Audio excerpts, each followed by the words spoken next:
Hello बच्चों, let's see the question.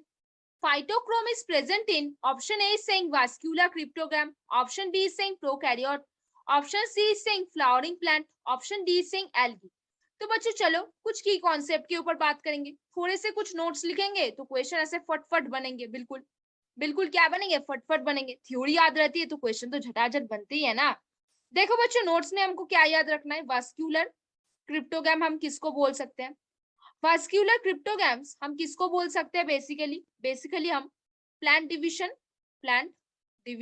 Of किसके, of pteridophytes को बोल सकते हैं. जैसे उनपे कौन कौन आ सकते हैं, थोड़े से एग्जांपल तो जान ले. जैसे मान लो, जैसे हम बोल सकते हैं टेरिडोफाइट्स को हम क्या भी बोल सकते हैं, दैट इज अ फॉर्न भी हो सकता है, दैट इज अ हॉर्सटेल भी हो सकता है. और क्या बोल सकते हैं इसको, हम क्लब मॉस भी बोल सकते हैं. क्या बोल सकते हैं? क्लब मॉस भी बोल सकते हैं. अब देखो बच्चों क्या होता है, फाइटोक्रोम के ऊपर बात करेंगे. फाइटोक्रोम क्या है?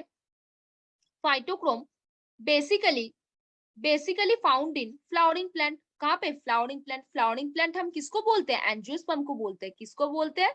हम एंजियोस्पर्म को फ्लावरिंग प्लांट बोलते हैं. Found in flowering plant.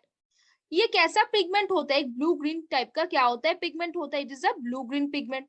क्या करेगा ये? कौन से चीजों में हेल्प करेगा? This is present this is present in plant. Present in plant for the detection of present in plant for the detection of light and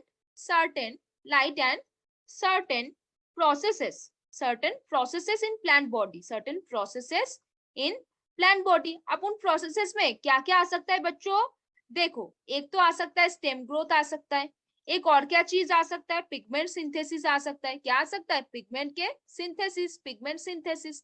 और क्या आ सकेगा बच्चों? सीड का जर्मिनेशन आ सकेगा. क्या आ सकेगा? सीड का जर्मिनेशन. तो देखो बच्चों, हमने क्या सीखा? हमने ये सीखा वास्कुलर क्रिप्टोग्राम्स में कौन आते हैं? टेरिडोफाइट्स आते हैं, जिसमें हम फॉर्न्स, हॉर्सटेल, क्लैमोस की भी बात कर सकते हैं. अभी फाइटोक्रोम चीज के बारे में सीखा. फाइटोक्रोम कहाँ पे मिलते हैं? फ्लावरिंग प्लांट में, जो बेसिकली क्या होता है? एंजियोस्पर्म्स को हम बोलते हैं फ्लावरिंग प्लांट्स. अभी देखो बच्चों, नेक्स्ट पॉइंट, ये ब्लू ग्रीन टाइप्स का पिगमेंट होता है. This is present in the plant for the detection of the light and certain processes in the plant body. उनके स्टेम ग्रोथ होगा, उनके पिगमेंट सिंथेसिस होगा, उनके सीड जर्मिनेशन होगा. इन सब में कौन हेल्प करेगा? फाइटोक्रोम. तो डायरेक्ट क्वेश्चन में वापस आते हैं. क्वेश्चन में क्या बोला है? फाइटोक्रोम इज प्रेजेंट इन, पहले बोला है वास्कुलर क्रिप्टोग्राम. तो वास्कुलर क्रिप्टोग्राम तो टेरिडोफाइट्स होते हैं, उनको तो हम फ्लावरिंग प्लांट नहीं बोलते, तो ये वाला ऑप्शन तो होगा ही नहीं. फिर बोला है प्रोकैरियोट्स. फ्लावरिंग प्लांट्स जो होते हैं वो बेसिकली क्या होते हैं? यूकैरियोट्स होते हैं, तो ये वाला ऑप्शन तो होगा ही नहीं. फिर बोला है फ्लावरिंग प्लांट्स. हाँ, इसको और क्या बोल सकते हैं? एंजियोस्पर्म्स बोल सकते हैं. तो फाइटोक्रोम कहाँ मिलेंगे? फ्लावरिंग प्लांट्स में मिलेंगे. क्या करेगा? लाइट की डिटेक्शन में हेल्प करेगा. क्या करेगा? स्टेम का ग्रोथ करवाएगा. क्या करेगा? पिगमेंट सिंथेसिस करेगा. क्या करेगा? सीड का जर्मिनेशन कराएगा. फिर बोला एल्गी. एल्गी में तो होगा ही नहीं. किसमें होगा? फ्लावरिंग प्लांट पे होगा, जो बेसिकली क्या होते हैं? एंजियोस्पर्म. तो यहाँ पे कौन सा आंसर हो गया बच्चों? बता दो. Very good. ऑप्शन सी हो गया. कौन सा हो गया? Option C. तो फाइटोक्रोम इज प्रेजेंट इन कहाँ पे? फ्लावरिंग प्लांट पे, जिनको हम क्या बोलते हैं? एंजियोस्पर्म भी बोलते हैं. तो होपफुली बच्चों कौन सा आंसर होगा? बोल दो. Option C. तो होपफुली बच्चों you understand the question very well. Best of luck बच्चों.